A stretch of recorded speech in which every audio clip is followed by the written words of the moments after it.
ओम श्री जय जगन्नाथाय नम। मोर पितृमातृ कल्पमानकर मोर नमस्कार। आज वास्तु जुषुधार कार्यक्रम आम केतगुड़े कथा विगत एपिसोड रु आम आलोचना करें। भितर आम वाशिंग मेसीन उपर आलोचना भी करें। पूर्व अध्याय आम कि वाशिंग मेसीन उपर आलोचना करथिले। प्रकृत वाशिंग मेसीन शास्त्रकर्ता माने कौन कहते कौटी रखिले भल हम तापर आम आलोचना करते जहाँकि उत्तर दिगरे ताको रखिले भल हम एवं जदि स्थान नथिले भी रोषे घरे आम रखिपर तापर भी आम आलोचना करते तार केते गुड़े दिग उपर भी आम आलोचना करते आम क्रमश रखिलु आउ कि आलोचना करने आम से गोटे ची बोली गोटे शब्द व्यवहार करूँ जहाँ चाइनीज शब्द रु से आसी। प्रकृत में यार आकरिक अर्थ कौन आ द्वारा कौन भवन शास्त्र व वास्तुशास्त्र कही आम आप आलोचना करवा आज एपिसोड रे। प्रकृत में स्थिर शब्दर अर्थ हूँ प्राण शक्ति।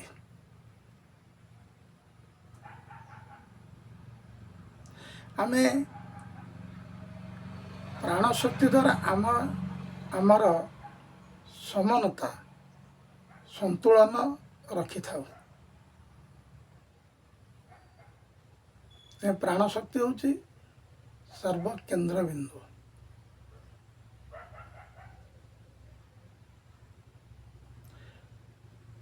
तेणु जेते बेले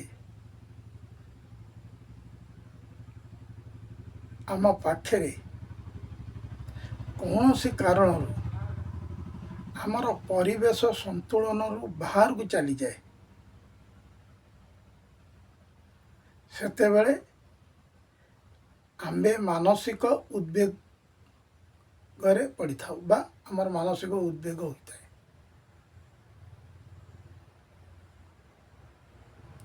एणु आमे व्यवहारिक वस्तु को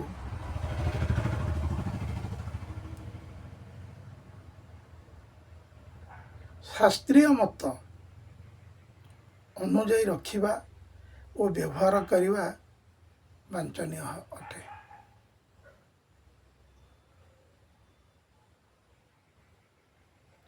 तेणु आम जेकोसी जिनिस व्यवहार करुचे सबुगुड़िक शास्त्रीय मत अनुजाई करवाटा वांछनीय। तेणु एणु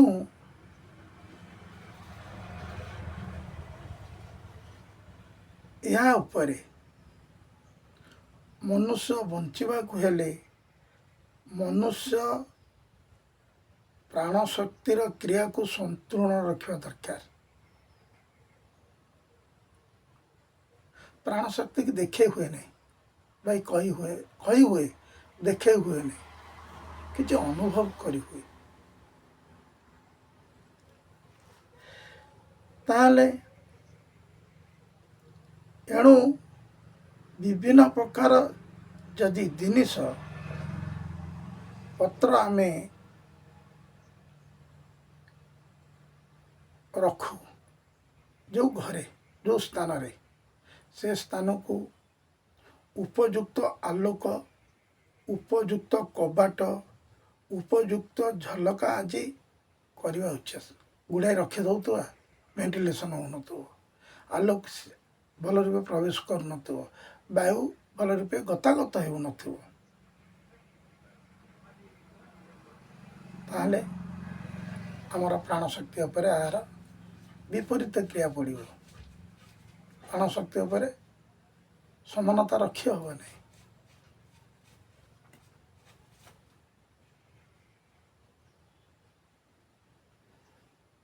तेने कौन सी प्रकार गृहर संतुलन को बिगाड़ी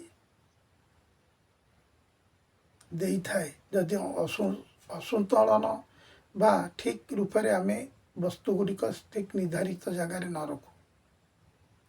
ଏଣୁ ଏପରି ଜାଗାରେ ବସ୍ତୁ ଓ ଯନ୍ତ୍ରପାତି ରଖିବା ଉଚିତ ଗୃହକୁ ଆଲୋକ ପବନ ଗତି କରିବାରେ ବାଧା ଯେପରି ଉତ୍ପନ୍ନ ନ ହୁଏ। ଆଉ ଏକ ପ୍ରାଣଶକ୍ତି କଥା କହୁଛି, ସାଧାରଣତଃ ଆମେ ଦୋକାନ କଥା କହୁଛେ, ପ୍ରାଣଶକ୍ତିର ଗୋଟେ ଉଦାହରଣ ଦେଉଛେ। ବସ୍ତୁ ଦେହରେ ବି ପ୍ରାଣଶକ୍ତି ଅଛି କି ନାହିଁ? ସେ ତ ବସ୍ତୁ ନିର୍ଜୀବ। এই ବସ୍ତୁ ଗୁଡ଼ିକ ଯଦି ଆମେ ଆଲୋଚନାର କରୁଛେ କାହିଁକି ନା, ଯଦି ନିର୍ଦ୍ଦିଷ୍ଟ ସ୍ଥାନରେ ନିର୍ଦ୍ଦିଷ୍ଟ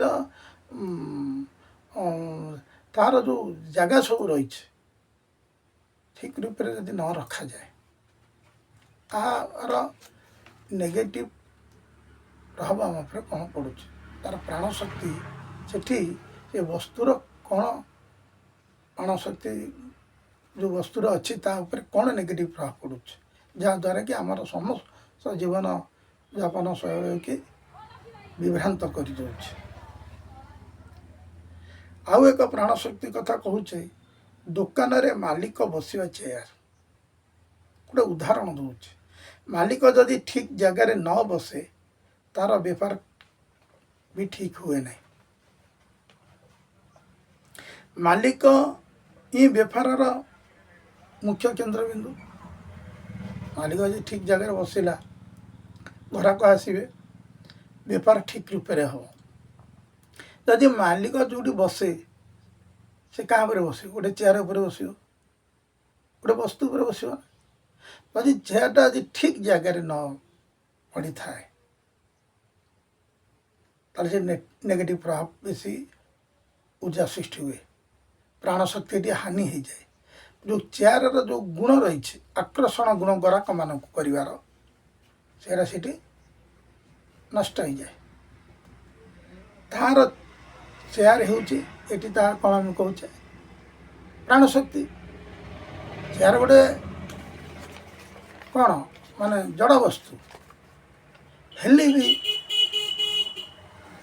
ନିର୍ଜୀବ ବସ୍ତୁ ହେଲେ ବି ପ୍ରାଣଶକ୍ତି ରୂପେ ଆମେ ଏଠି ବର୍ଣ୍ଣନା କରୁଛୁ। ତାର ଗୋଟେ ଶକ୍ତି ଅଛି, ଆକର୍ଷଣ ଗୁଣ, ତାର ପ୍ରାଣଶକ୍ତି। ସେ ତାହାରି ଉପରେ ଦୋକାନ ନିର୍ଭର କରୁଛି। ଗ୍ରାହକ ଆସିବା, ବେପାର ହେବା, ଅର୍ଥ ଆସିବା ଚେୟାର ଉପରେ ନିର୍ଭର କରୁଛି। ସେଟା ସଠିକ୍ ରୂପରେ କେଉଁ ଦିଗକୁ ମୁହଁ କରି ବସିଲେ, କିପରି ବସିଲେ ସେଇଟା ମାଲିକକୁ ଫଳ ଦେବ, ତାହା ହିଁ ଶାସ୍ତ୍ରରେ ବର୍ଣ୍ଣନା କରାଯାଇଛି। ତେଣୁ ବେପାର ହୁଏ, ନହେଲେ ବେପାର ହେବ ନାହିଁ। ଯଦିଓ ଚେୟାର ଏକ ଜଡ଼ବସ୍ତୁ ଅଟେ, ଏହାର ଏକ ଅଦୃଶ୍ୟ ପ୍ରାଣଶକ୍ତି ଅଛି। ସବୁବେଳେ ବିଭିନ୍ନ ପ୍ରକାର କର୍ମ ଓ ଜିନିଷ ପାଇଁ ପ୍ରାଣଶକ୍ତି ହେଉଛି ଏକ କେନ୍ଦ୍ରବିନ୍ଦୁ। ତେଣୁ ଆମେ ୱାସିଂ ମେସିନ୍ ଆଜି ଏପରି ଜାଗାରେ ରଖିବା ବା ଅନ୍ୟାନ୍ୟ ଯନ୍ତ୍ରପାତି ରଖିବା ଶାସ୍ତ୍ରୀୟ ମତ ଅନୁଯାୟୀ ତାହା ଆମର ପାଇଁକି ବହୁତ ଲାଭଦାୟକ ହେବ ଏବଂ ଆମର ଯେଉଁ ଉର୍ଜା, ପ୍ରାଣଶକ୍ତି, ଉର୍ଜା ମାନେ ପ୍ରକୃତରେ ପ୍ରାଣଶକ୍ତିର ଇଂଲିଶରେ ଯେଉଁ ଉର୍ଜା ସୃଷ୍ଟି ହେଉଛି, ପଜିଟିଭ୍ ଉର୍ଜା ସୃଷ୍ଟି ହେବ, ଆମ ପାଇଁ ମଙ୍ଗଳଦାୟକ ହେବ। ତେଣୁ ଆମେ ବିଗତ ଏପିସୋଡ଼ରେ ଯେଉଁ ୱାସିଂ ମେସିନ୍ ଉପରେ ଆଲୋଚନା କରୁଛୁ, ପ୍ରକୃତରେ ଗୋଟେ ବସ୍ତୁର କେମିତି ଗୋଟେ ପ୍ରାଣଶକ୍ତି ଅଛି, ଉର୍ଜା ଅଛି। ଯେଉଁ ଉର୍ଜା ଯଦି ପଜିଟିଭ୍ ହୁଏ ଆମ ପାଇଁକି ସବୁବେଳେ ପଜିଟିଭ୍ ଦେବ, ଯଦି ନେଗେଟିଭ୍ ହୁଏ ନେଗେଟିଭ୍ ପ୍ରଦାନ କରିବ। ଆଜି ଆମେ ଆଲୋଚନା କଲେ ୱାସିଂ ମେସିନ୍ ଉପରେ। ତେଣୁ ୱାସିଂ ମେସିନ୍ ଦିଗ କଥା କହିଲେ ତା'ର ଭଲ ମନ୍ଦ ଦିଗ ବିଷୟରେ ବି ଆମେ ଆଲୋଚନା କରିଛେ। ଆଜି ଆମେ ଏତିକିରେ ରହିଲୁ। ଆଗକୁ ଆଉ ନୂଆ ଏପିସୋଡ଼ ନେଇକି ନୂଆ କଥା ନେଇକି ଆସିବୁ। ନମସ୍କାର।